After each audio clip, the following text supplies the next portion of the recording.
Super cold.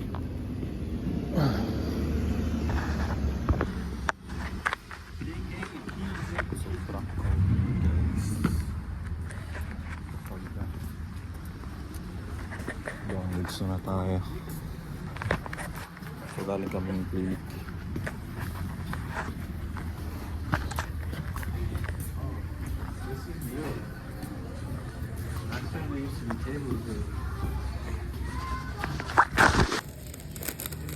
Ang pagkain ka dito.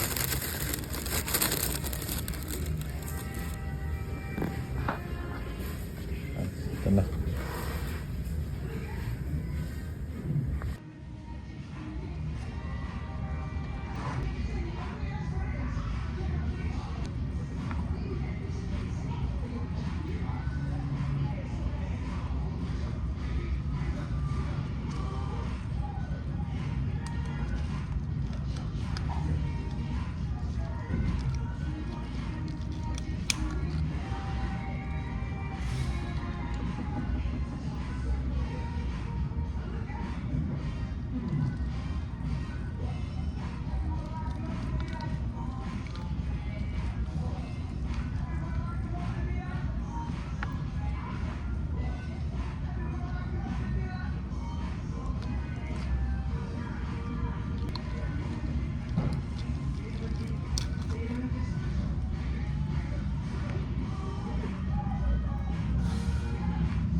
Bro, look, I like the weather like this. I like the weather, bro.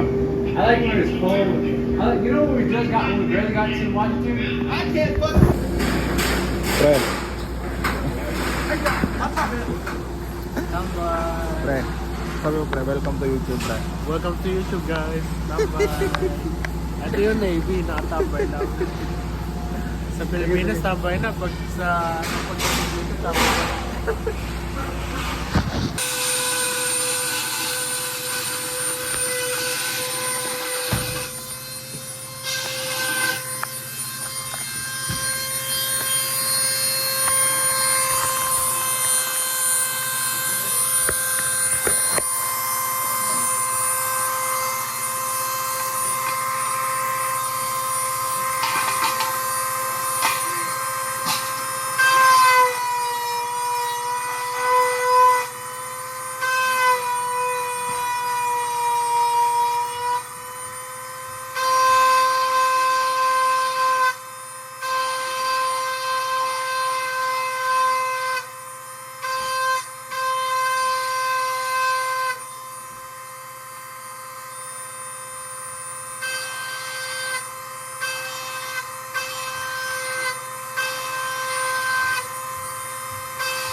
So, kakauwi lang namin guys. Dito kami lagi dumadaan. So, napakainit ngayon yung panahon dito. Usually malamig talaga dito pag umaga. So kaya hindi na rin ako nag-jacket eh. So ang daming kotse dito, tsaka motor, punong-puno. So normally yung out dito 1600 talaga madalas pag sa ibang rate. Kasi late din sila napasok, kami maaga kami pumapasok kaya 1300 lumabas na rin kami. Ayan, ako sports bike. So yeah, tinatawag kong stairway to heaven. Kasi palaging dumadaan ako dito guys. Mahirap din kapag may scooter ka kasi pag nasira, wala na, hindi mo na maayos yung dito. Tatapon mo na. Hindi na siya pwede ma-repair dito sa US kasi just tapon na lang pag scooter. So bumili na lang ako kotse.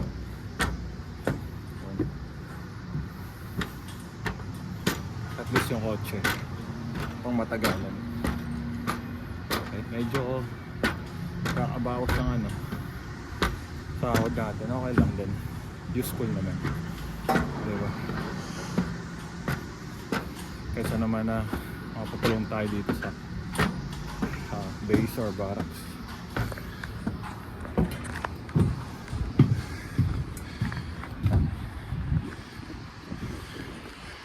Yung ship namin nire-repair pa lang. So ang ganda ng lugar namin, para siyang Canada, medyo peaceful talaga siya. And then maano siya, ma-nature. So maganda talaga bumili ng kotse dito guys kasi maraming nature eh. Hindi na kami nakakagala sa ibang lugar talaga, pero kasi gala kami. Hingal ako dun eh.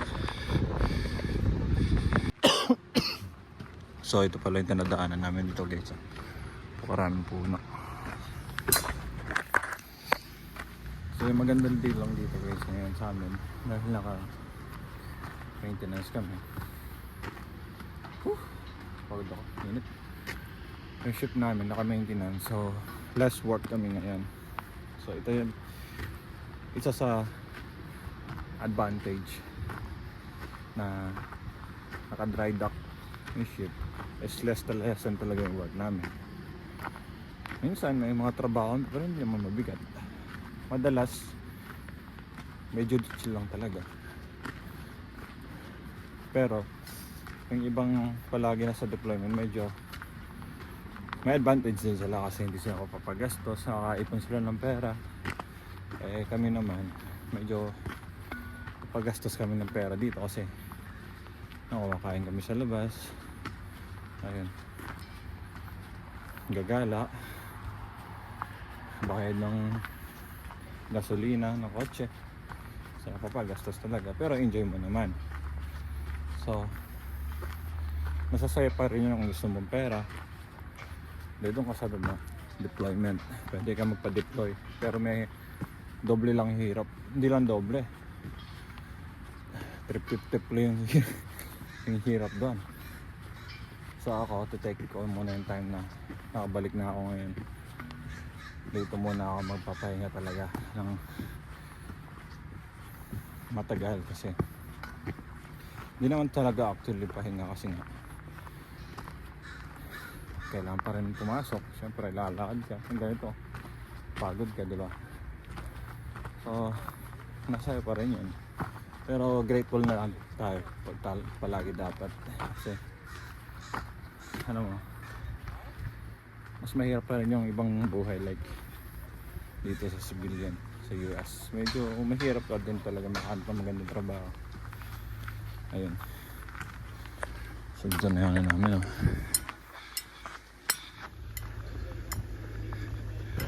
barracks namin yan, pero iba hindi yan sa amin. Ito barracks din yan. Yung barracks namin yun, malapit mo, kikita nyo ibang barracks din pa. Ayun yung barracks namin. Ito, yan. Nandun yung room ko banda. Sa amin yung pinamagandang barracks at pinakamalayo. Yan ang yung mga nagtatrabaho. Ito yung parking.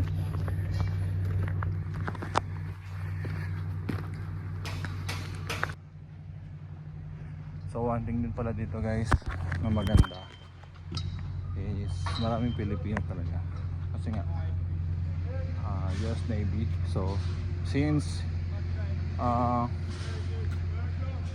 World War II, after the World War II, yun, doon kinailangan nila maraming mga sailor yung US. So naging US territory na yung saglit yung Pilipinas dati, parang Hawaii. So hindi mga nakakaalam ng history yun. Naging US territory yung Pilipinas, kaya maraming Pilipino yung mga hindi kahit na lang pumasok ng US Navy. So siyempre pag Pilipino ka, gusto mo magandang opportunity yun. So maraming Pilipino, parang 100,000 Pilipino muna hanggang dumoble hanggang dumami na yung mga Pilipino sa Navy, US Navy. So ayun, kaya ako nandito rin. Siyempre para sa oportunidad na maka-ahon sa hirap. So ayun, kung hindi ka naman talaga maarte at sanay naman tayo sa sakripisyo kasi pag Pilipino, so ayun talaga, sacrifice tapos diskarte lang. Ganun talaga sa Amerika. Kaya madalas Pilipino talaga makikita mo sa lahat ng branch ng military is nasa US Navy. Kasi may mga tropa din na tayo ang nasa online tropa ko lang na yung mga Pilipino din na nakikilala ko online, pero nasa US Army sila. Madalas sa US Army. So iba talaga. Mas busy sila. Mas busy yung US Army ng work kaysa sa amin. Sa amin depende lang naman eh. Dito na ako eh. Pagod ako din guys.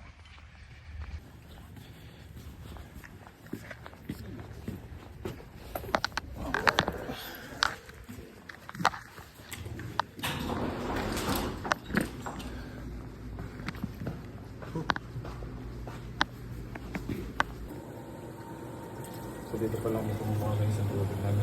Libre lang. Yan, gusto mo ng libre ang tubig. Tsaka maganda na rin. Okay na. Sa tubig ka pa rin yung hospital. Kaso bumili ka pa ng so medyo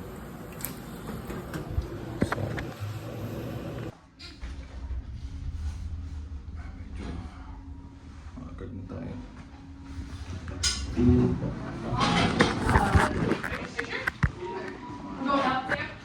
Mga nakalo dito, mga duty pang sila. Lagyan ko na ng tubig. Ayan, pasok na ako ng room. So dito yung mga room namin, parang hotel lang. Nakikita nyo guys.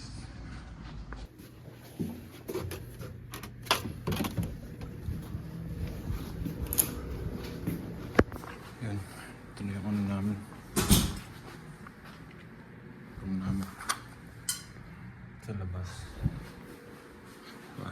Ang ganda ng beach namin. Maluwag.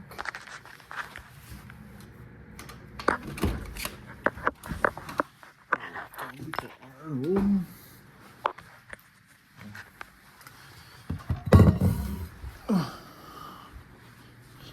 Saan natin ito? Ito yung view namin.